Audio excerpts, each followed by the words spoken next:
Hindi papayagang makapagtinda sa Barangay Concepcion sa Batangas City ang mga ambulant vendor mula sa ibang lugar kung walang kaukulang permit. Alamin yan sa report ni Paul Hernandez.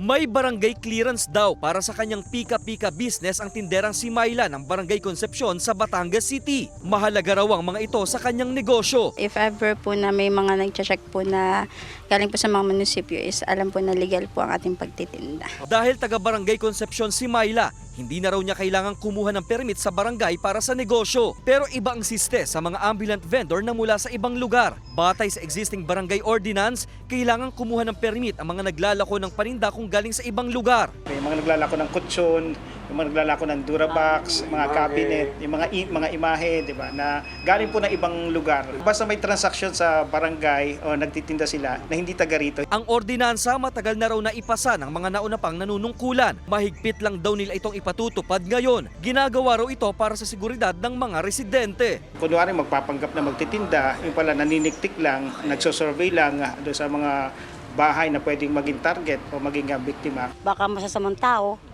Hindi naman lahat, kaya lang yung mag-ingat na lang tayo para sigurado baka may mga adik yun o mga manggagasam. Pag-aaralan daw ng barangay ang orihinal na kopya ng ordinansa para malaman kung may mga dapat ditong amyendahan. 50 pesos ang bayad sa pagkuha ng barangay permit na valid sa loob ng 6 na buwan.